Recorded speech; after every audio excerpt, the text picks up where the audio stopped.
এক ইন্ডাস্ট্রিতে চাকরি করে দুইজন, একজনের বেতন 3000 টাকা, একজনের বেতন 3000 টাকা, আর একজনের বেতন 3 লাখ টাকা, একজনের বেতন 10,000 টাকা, আর একজনের বেতন 5 লাখ টাকা।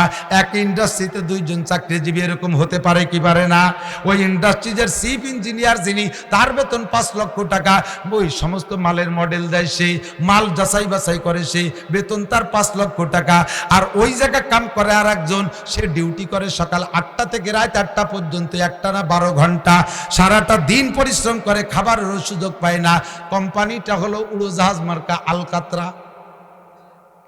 উড়োজাহাজ মার্কা আলকাতরা।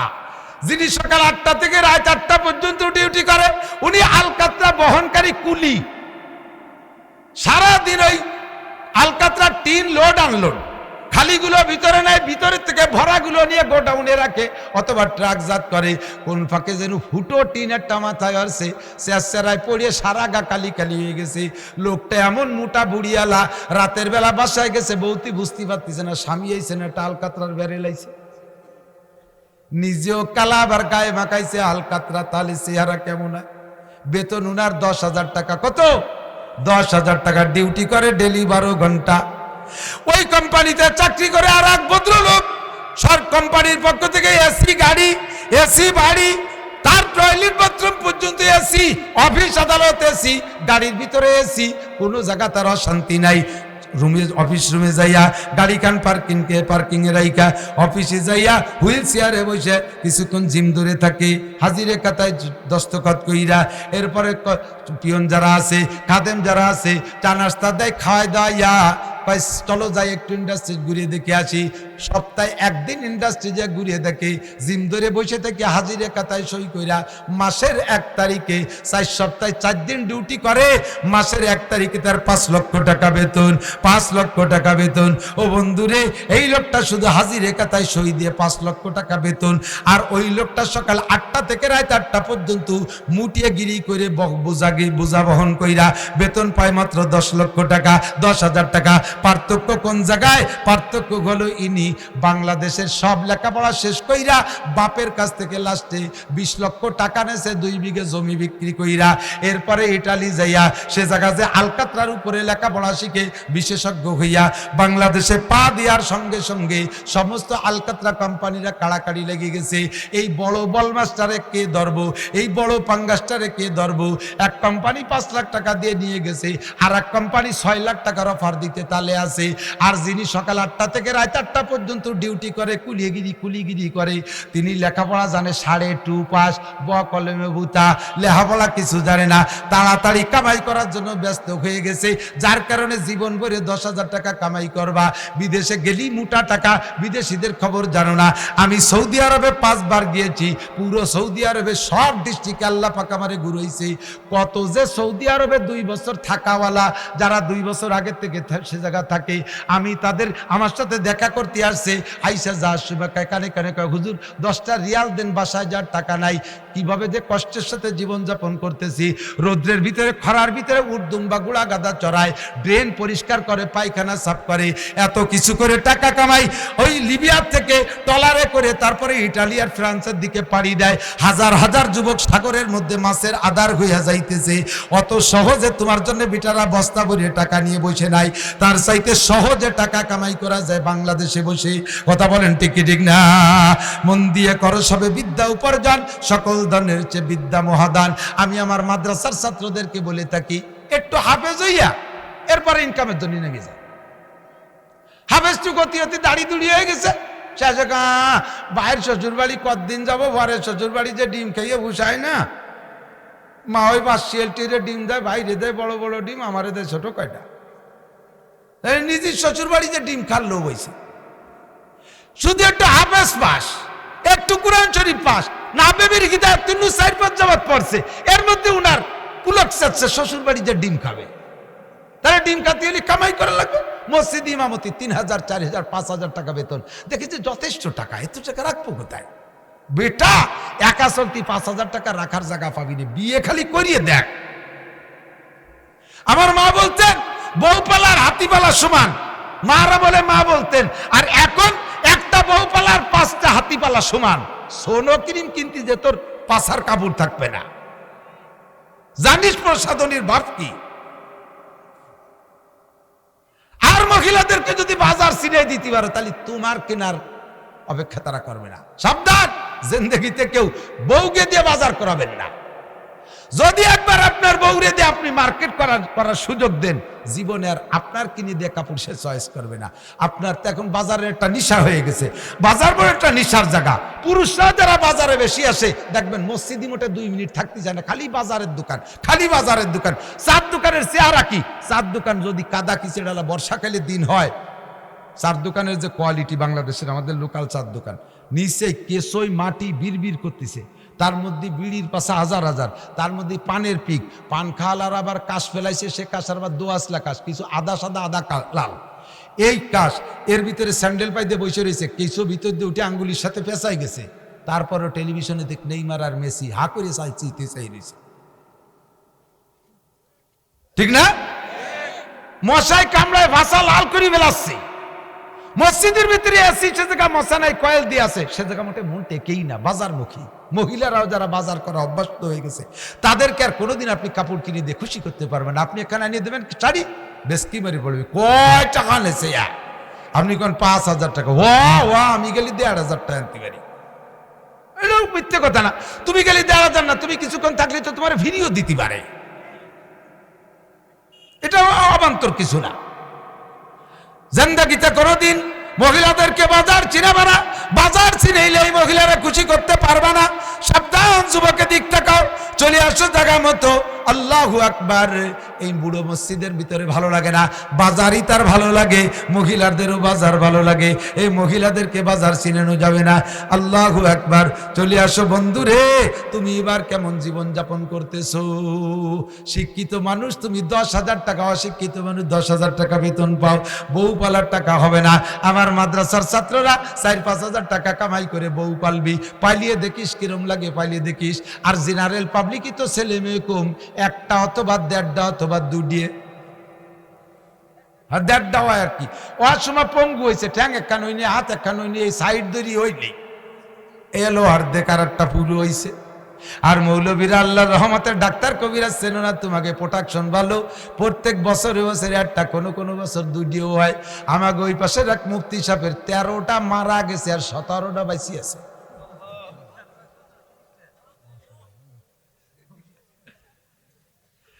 মোটর সাইকেল আমি বানায় বলতেছি না, আসেন আমার সাথে, রাত্রেই চিনাই দেবো। এ মুফতি সাহেব বড় গর্বের সাথে বলে, তার মোটর সাইকেলের ছবি দেখবেন যদি পান ফেসবুকে, 7টা নিয়ে উঠছে। ওই যে আগের মহিলাকে এক প্রকারের মোটর সাইকেল ছিল না, জাপানি এর যে ফরিয়ালা, না ভেসপা না, ছোট ওই যে 50 মোটর সাইকেল সামনে এই নাই খোলা ছিল খানিক আর কি। এই মোটর সাইকেলে বউদের ছেলে মেয়েদের 7 জন উঠছে, হ্যান্ডেল পর একটা, সাইডে একটা, প্যাডেলের পর একটা, এইভাবে 7টা ছেলে মেয়ে, বউ সাইড দিয়ে। সেদিকে ঠিক আছে, 4 30টা, 13টা মারা গেছে, 17টা আছে। আল্লাহু আকবার। ছেলে মেয়ের কত অনেকটা আছে, কই বালিশ না গুনি কর কায়দা নেই কতগুলো। একটারে ডাকতে যে এক করে গুড়াইতে ডাকতে এসে নামে মিশে মনেই থাকে না কোনটার নাম কি, এতগুলো মনে রাখাই কঠিন। মৌলবী মানুষ, তোমার ছেলে মেয়ে ভালো, 5,000 টাকা দিয়ে কি কামাই করবি? এদিকে আমার দিক টাকা ভালো করে লেখাপড়া শেখ। আমার উস্তাদ মাওলানা আকেল আলী সাহেব রহমাতুল্লাহ আলাইহি বলতেন, এই আম পাকে 2 রকম, আম হয় হলুদ বা লাল। হলুদ হওয়া আর লাল হওয়া প্রমাণ করে আমটা পাকছে। এবার কোন আমটা অরিজিনাল পাকা আর কোন আমটা অরিজিনাল পাকা না। ছোট ছোট আম আটি শক্ত হওয়ার আগে, ভিতরে আটি শক্ত হওয়ার আগে অনেক সময় আমটা নষ্ট হয়ে গেলে হলুদ হইয়া যায়, মনে হয় যেন পাকিয়ে গেছে, ওইটে পড়ে যায়, পোলা পানে খোটে কুড়ায়, এখনো আটি শক্ত হয় নাই, ওই আমটা কুড়াই নিয়ে ওই যে ঝিনুকির পাশা বসে, আগে তো এইভাবে খাইতো, এখন তো নতুন নতুন ছুরি চাকু হয়েছে, তাই যে কাটি কুটি খায়। কিছুদিন এগুলো খায়, কতদিন খায়? যতদিন পর্যন্ত আটি শক্ত হওয়া পাকা আম না আসে অতদিন এগুলোর যত্ন আছে। যখন আটি শক্ত হওয়া পাকা আম বের হয় তখন আর ওগুলো কেউ কুড়ায় না, ওগুলো পাড়া খাইয়া রাস্তার সাথে মিশে যায়, পাড়া খাইয়া চাকার তলে রাস্তার সাথে মিশে যায়।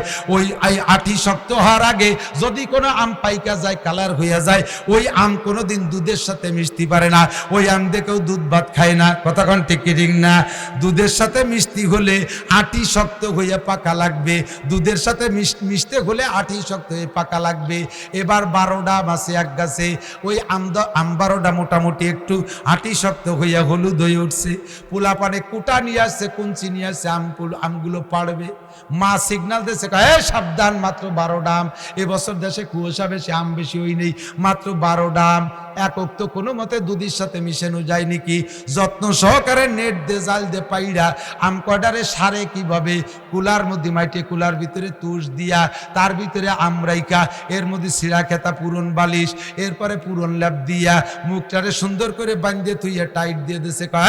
ওই আমের কুলার দিক তাকাবি না, আম মাত্র 12টা। এই তালুল্লি হবে না, যা করবেন পিছনে থেকে সারিয়ে যাবেন। আপনার জ্ঞানীগুণী বুদ্ধিমান মানুষ এই পাশে টাপটুপ করলে এবার অস করা যায় না, অস করিয়ে ধ্যান কটটুক করা যায়। একটা কতি যে কয়বার কাজ দিয়া লেগে দেখছেন, এ বহুত ঝামেলা। আম পাকাইয়া তারপরে দুধে মিশাতে হয়, ঠিক না? কয় মাত্র 12টা আম পাকছে, দুধে হুজুরে দিয়ে আর 10টা আমরা দুধের সাথে মিশাই। এই দুধের সাথে মিশতে হলে আমের আটি শক্ত হওয়া লাগে। ও হাফেজরা, মাদ্রাসায় পড়ুয়া ছাত্ররা, স্কুলে পড়ুয়া ছাত্ররা, আটি শক্ত হইয়া কামাই করতে যা, তাহলে অল্পে মেলা কামাই করতে পারবি, তাহলে দুধের সাথে মিশতে পারবি। আর আটি শক্ত হওয়ার আগে একটু হাফেজ হইয়া এই কামাইতে নেমে যায়, একটু কারি চাবইয়া একটু ইনকামের জন্য নেমে যায়, এ মসজিদি ও মসজিদি, খালি লোভ আর লোভ আর থেল লোভ। জীবনেও কোনোদিন তুমি দুধের সাথে মিশতে পারবা না। ভালো লেখাপড়া শিখে মুফতি মুহাদ্দিস হইয়া, যোগ্য আলেম হইয়া ময়দানে নামো ইনশাআল্লাহ, তাহলে একদিন তুমি কামাই করা শিখবা।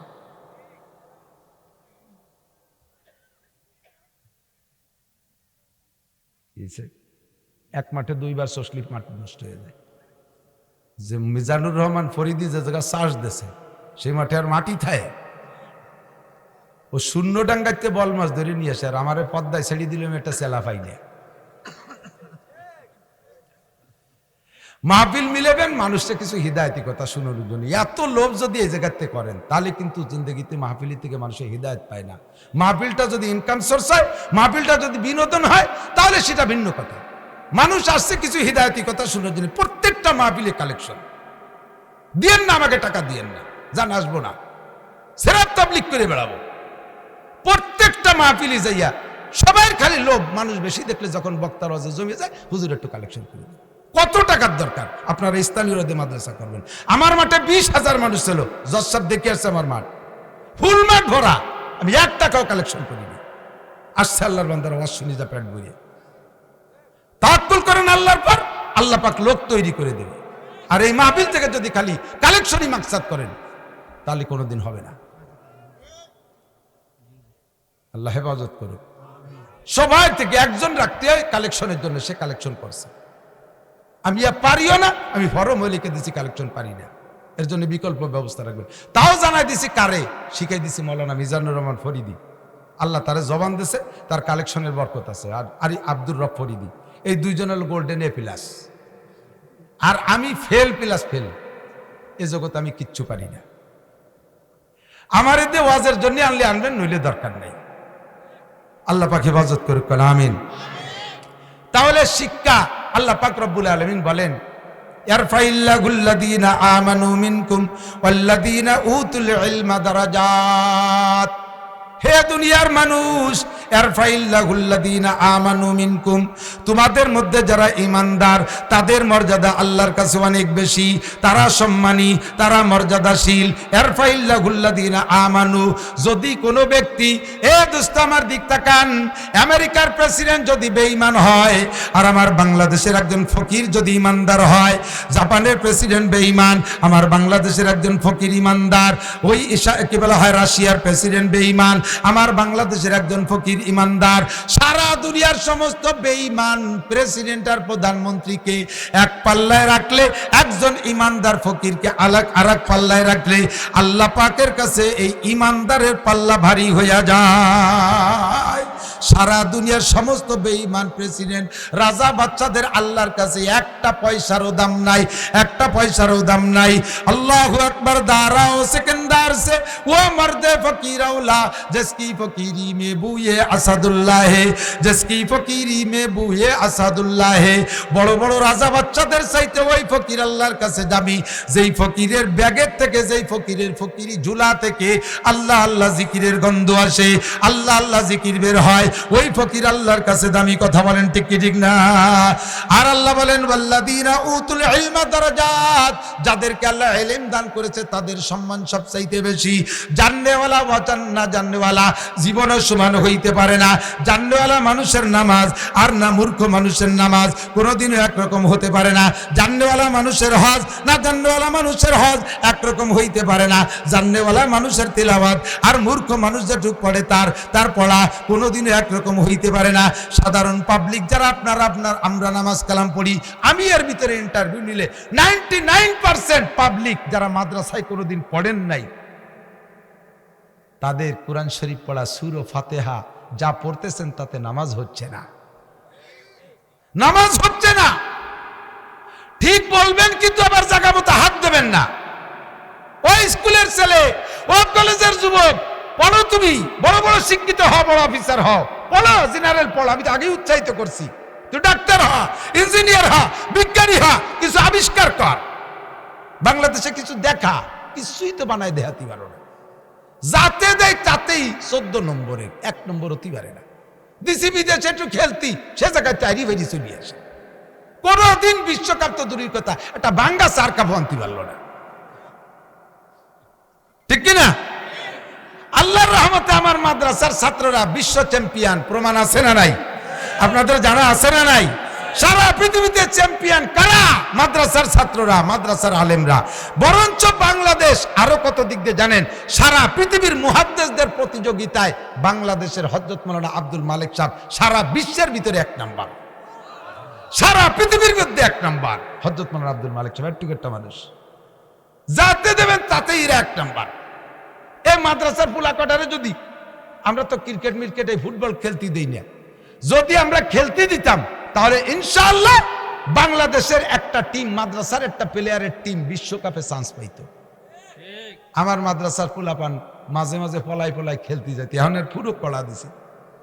একদিন কানে কানে খবর আসলো যে মাদ্রাসার টিম হাই স্কুলের 10 ক্লাস আলাদের সাথে ফুটবল খেলতে গেছে, 5 খান দিয়ে আইছে গোল।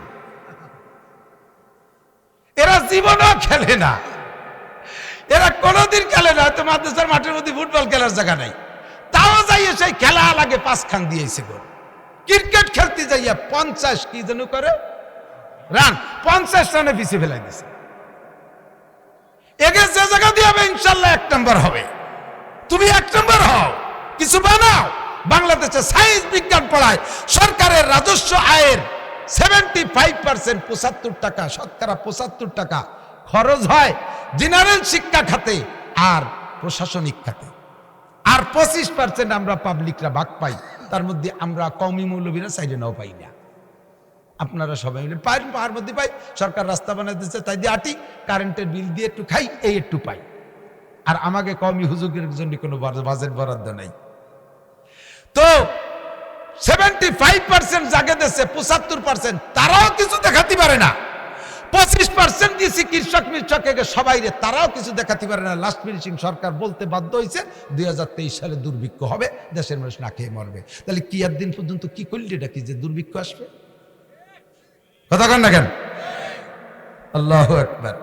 কিছু বানাইছে, বানাই নাই তা না, 3 খান গাড়ি বানাইছে। আমি বলি তাই, নসিমন, করিমন, আলম সাধু বাঙালি বিজ্ঞানীরা বানাইছে। তার যে বানাইছে সে আবার কোনো স্কুল কলেজে পড়ে নাই, ছিল কুষ্টের এক মিকার, কুষ্টের এক মোটর সাইকেল গ্যারেজের মিকার। সে নিজে নিজে বুদ্ধি খাটায় 3 খান বানাইছে, নসিমন, করিমন, আলম সাধু। তোমরা কি বানাইছো? এত পয়সা খরচ করে সরকার যদি 4 আনা পয়সা আমাদেরকে দিত, শতকরা 1 টাকাও আমাদেরকে দিত, তাহলে ইনশাআল্লাহ আমরা যে জগতে আছি বিশ্ব চ্যাম্পিয়ন তো আছি, আরো চ্যাম্পিয়নই দেখাই দিতে পারতাম। দাওয়াত ও তাবলীগের কাজ উলামায়ে কেরাম পরিচালনা করে। বিশ্ব ইজতেমা বাংলাদেশে, সারা পৃথিবীর বড় আলেম, তাও বাংলাদেশে সারা পৃথিবীর সবচাইতে বড় দারুল হাদিস। যে জায়গায় এক ক্লাসে এত ছাত্র পৃথিবীর কোনো জায়গা নাই।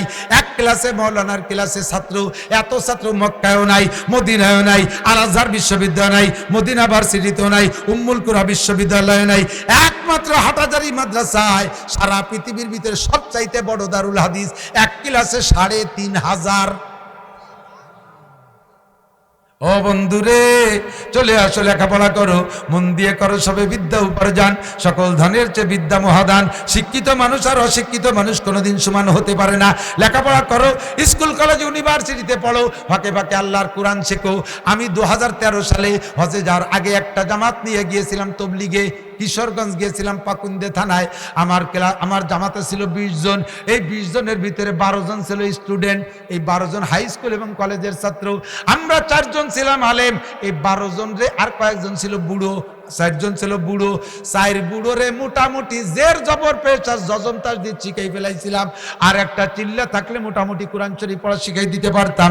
আর যে 12 জন স্টুডেন্ট, কলেজ ছাত্র, হাই স্কুলের ছাত্র, জীবনেও তারা আলিমবে পারতো না, তাদেরকে মাত্র 38 দিনে কোরআন শরীফ পড়া শিখাইয়া আরো 8 পারা সবক পড়াই নিয়েছি, যা কল্পনা করা যায় না, বিশ্বাস করতে কষ্ট হয়।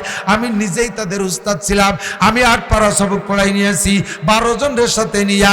কাজেই দোস্তরে, উলামায়ে কেরামের সাথে যদি থাকা যায় তাহলে সেখানে গিয়ে কিছু শেখা যায়। কতক্ষণ ঠিক কি ঠিক না? আলেমদের সাথে তবলিগে যাবেন, কোরআন শরীফ পড়া শিখতে পারবেন। আলেমদের সাথে তবলিগে যাবেন, শরীয়তের মাসলা মাসাইল শিখতে পারবেন। চলে যাই জায়গা মতো। আল্লাহ পাক বলেন, ওয়াল্লাযীনা উতুল ইলমা দারাজাত, যাদেরকে আল্লাহ ইলম দান করেছেন তাদেরকে সর্বোচ্চ মর্যাদা দান করেছেন। এবার কোন ইলমের নামে ইলম, কোন ইলমের নামে ইলম? দুনিয়ায় যত বিদ্যা আছে সমস্ত বিদ্যায় আমি অর্জন করি শুধুমাত্র দুনিয়া কামাই করার জন্য। কথা বলেন ঠিক কি ঠিক না? আমার সাথে সাক্ষী দেন। কেউ কি বলতে পারবেন যে ম্যাট্রিক পাস করছি কবর আজাব মা পাওয়ার আশায়, আইএ পাস করছি কিয়ামতে ডান হাতে আমল নামা পাবো সেই আশায়, বিএ পাস করছি পুলসিরাত বিদ্যুৎ গতিতে পার হব সেই আশায়, এমএ পাস করছি মিজানের পাল্লা ভারী হবে সেই আশায়, বিসিএস পাস করে অফিসার হইছি আমি কিয়ামতে বিনা হিসাবে জান্নাতে যাব সেই আশায়, এ আশায় কেউ করি নাই। তবে ওই শিক্ষাগুলো, বিদ্যাগুলোকে এই সব কাজও ব্যবহার করা যায়। উদ্দেশ্য যদি আপনার ভালো থাকে, নিয়ত যদি আপনার ভালো থাকে, আল্লাহ আমি যদি বড় অফিসার হতে পারি, আমি যদি ডিসি হতে পারি, আমার ডিস্ট্রিক্টটাকে শরীয়ত সম্মত আদর্শ ডিস্ট্রিক্টে পরিণত করব, আমি যদি এমপি হতে পারি, আমার সিটের ভিতরে কোনো প্রকার দুর্নীতি রাখবো না, আমি যদি চেয়ারম্যান হইতে পারি, আমার ইউনিয়নের ভিতরে ন্যায্য বন্টন করব, আমি যদি মেম্বার হতে পারি, আমার ওয়ার্ডটাকে আমি সুন্দর করে সাজাবো, আমি যদি এসপি হতে পারি, আমার লাইনের 500 পুলিশে নামাজি বানাবো, আমি যদি পুলিশ প্রধান হইতে পারি, আইজিপি হতে পারি, তাহলে পুরো পুলিশ ডিপার্টমেন্টকে ঘুষ মুক্ত পুলিশ বানাবো, আমি যদি সেনা প্রধান হতে পারি, সেনাবাহিনীকে বদরি সৈনিকদের মতো সাজায় তুলবো, আমি যদি প্রধানমন্ত্রী হইতে পারি, খলিফাতুল মুসলিমিন ওমরের মতো দেশ চালাইবো, হযরত উসমানের মতো দেশ চালাইবো, আলীর মতো দেশ চালাইবো। এমন উদ্দেশ্য করে জেনারেল পড়াশোনা করে তুমি রাজনীতি করে সর্বশীর্ষে যদি তুমি যাও, আল্লাহর রহমতে তোমার দুনিয়ার সমস্ত কাজগুলো ইবাদতে পরিণত হবে। আর বুজুর্গানে দিন বড়দের সাথে তুমি আরশে আজিমের নিচে ছায়া পাবা।